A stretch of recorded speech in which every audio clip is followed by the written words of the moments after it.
Ya Bapak Ibu, kita akan belajar dari dua komunitas yang pernah mengalami krisis dan memiliki solusinya. Satu, bangsa Israel, dan dua, para rasul. Kita belajar dari yang pertama dulu, krisis iman dan identitas umat Israel di Babel. Pertanyaannya, apakah bangsa Israel pernah mengalami krisis? Pernah.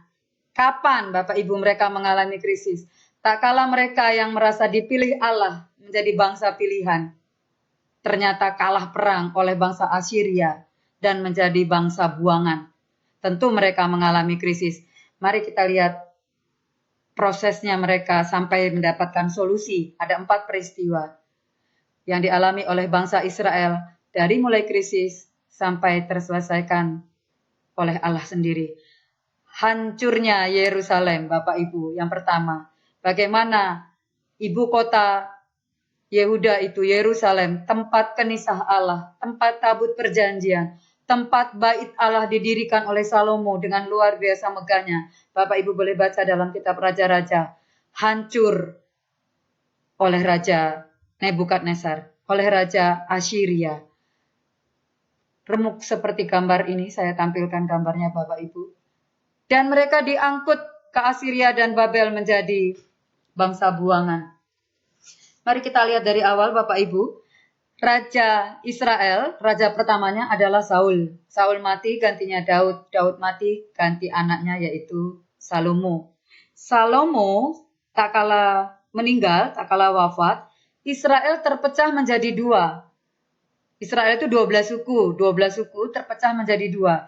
10 di utara membentuk kerajaan sendiri namanya Israel.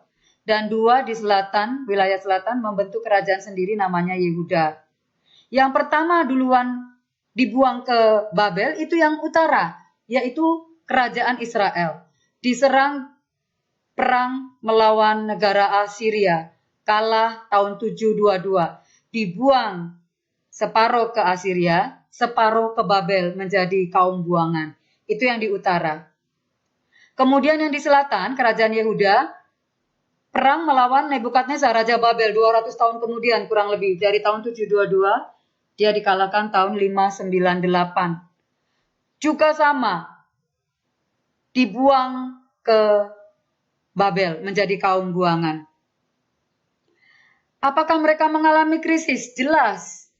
Sebuah negara yang luar biasa, yang dipilih oleh Allah, tempat kenisah Allah boleh berdiri, sampai menjadi kaum buangan di negeri orang asing.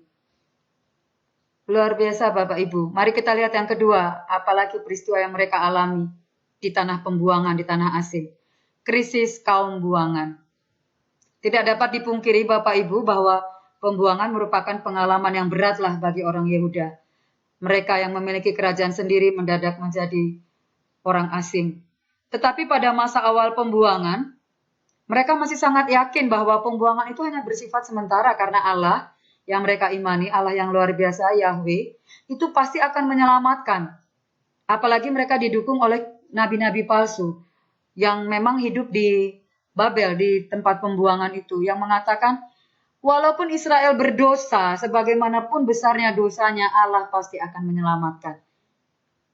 Itu di dalam pemikiran mereka. Tetapi Bapak Ibu, setelah 10 tahun mereka dibuang dan tidak juga pulang ke tanah airnya, yaitu kerajaan Israel dan kerajaan Yehuda, krisis semakin menjadi-jadi di dalam hati mereka.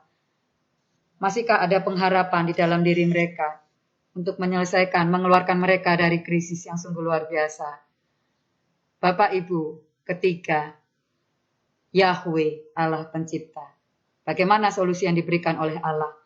Allah mengutus Nabi Yehezkiel dan Dietero Yesaya. 2 orang ini yang menyelesaikan krisis mereka. Apa yang ditawarkan oleh Nabi Yehezkiel? Di situ dikatakan, hai bangsa Israel, engkau memiliki Allah yang luar biasa dalam kitab Kejadian. Menciptakan langit dan bumi beserta isinya hanya dengan omong. Jadilah terang, terang jadi. Jadi matahari bulan bintang, penerang jadi. Jadi binatang, jadi. Jadilah tumbuh-tumbuhan jadi. Hanya dengan berbicara apa yang Allah kehendaki terjadi. Mengapa engkau takut? Mengapa engkau menyembah dewa-dewi? Bapak Ibu, di negeri asing itu yang disembah bukan Allah Yahweh, tetapi dewa-dewi yang terbuat dari pahatan kayu. Padahal kayunya itu sendiri pun diciptakan oleh Allah. Itu yang ditawarkan oleh Nabi Yeskiel di negeri buangan. Ia tawarkan, ia kobarkan lagi. Bagaimana Allah menciptakan dunia dengan segala isinya untuk menguatkan bangsa Israel. Bahwa engkau memang betul-betul sangat dicintai oleh Allah. Kita bisa melihat Bapak Ibu dalam sekian tahun bangsa Israel terbuang, itu mereka bisa menyelesaikan kitab Taurat. Sungguh luar biasa. Para penatua bangsa Israel yang terbuang, itu mampu menyelesaikan Kejadian, Bilangan, Ulangan, Keluaran. Kitab Taurat mereka selesaikan saat mereka terbuang. Saat mereka menjadi orang terasing di negeri asing, mereka masih mampu menyelesaikan kitab itu. Yehezkiel terus menerus, bukan sekali dua kali. Silakan Bapak Ibu baca dalam kitab Nabi Yehezkiel untuk membuat pemahaman. Ini di bulan Agustus ini Bapak Ibu dari awal kita selalu setiap hari dalam ibadat harian. Ini bacaan pertamanya kitab Yehezkiel. Di situ semua isinya tentang bagaimana Yehezkiel memberikan penguatan kepada bangsa Israel yang terbuang untuk semakin memahami, hei engkau, krisis itu akan keluar tak kala engkau kembali kepada Allah. Tak kala engkau mampu melakukan kembali ritual suci kepada Allah. Mari kita buat lagi ritual itu. Mari kita sembah lagi Allah. Kita dirikan lagi bait Allah di rumah-rumah. Kita lakukan lagi ritual-ritual suci. Allah akan hadir. Maka engkau akan terlepas dari krisis. Itu yang selalu ditawarkan oleh Nabi Yehezkiel. Dan satu lagi, Dietero Yesaya.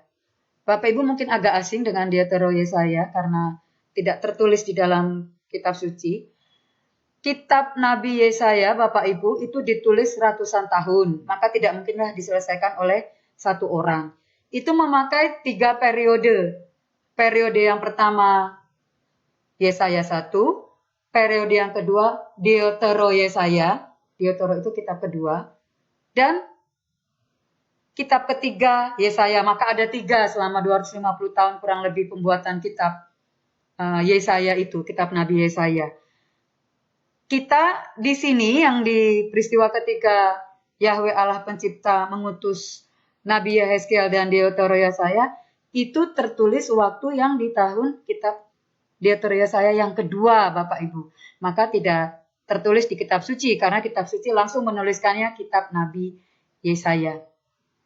Dan yang keempat, umat pilihan Allah. Peristiwa yang dialami oleh bangsa Israel di tanah buangan. Pemahaman tentang Allah yang diterima oleh orang Israel di tanah pembuangan ini membuat mereka sadar, siapa identitas saya? Saya orang yang terpilih, saya bangsa terpilih. Dan satu-satunya Allah yang layak disembah hanyalah Yahweh, bukan dewa-dewi yang terbuat dari pohon kayu. Pohon kayu Allah yang menciptakan. Bahkan untuk membakar di rumah tangga masing-masing pun mereka menggunakan kayu yang sama. Kayu untuk kayu bakar, ya kayu yang untuk kayu pahatan untuk para dewa-dewi. Itu Bapak Ibu di pembelajaran kita dari komunitas besar yang pertama yang umat Israel. Jadi kita boleh kembali dikuatkan. Kalau engkau mengalami, ada yang mengalami, atau kita umat Katolik ada yang mengalami krisis, apakah kita boleh selesai, boleh keluar dari krisis? Pasti. Apa catatan, apa solusinya? Hadirkan Allah dalam hidup kita. Tak kalau kita mengimani bahwa hanya Allah satu-satunya yang layak kita percaya, yang layak kita sembah, solusi itu pasti keluar. Kita bisa lihat dari Yerusalem, dari Israel. Dipilih, terbuang, kembali melakukan ritual suci, kembali menyembah Allah, dan selesai. Dia terlepas dari krisis. Itu pertemuan kita yang kedua untuk pembelajaran kita dari BKSN kali ini. Bapak Ibu silahkan kembali dikunyah-kunyah, diendapkan sebelum kita masuk ke pertemuan yang ketiga. Kita akan belajar dari para rasul.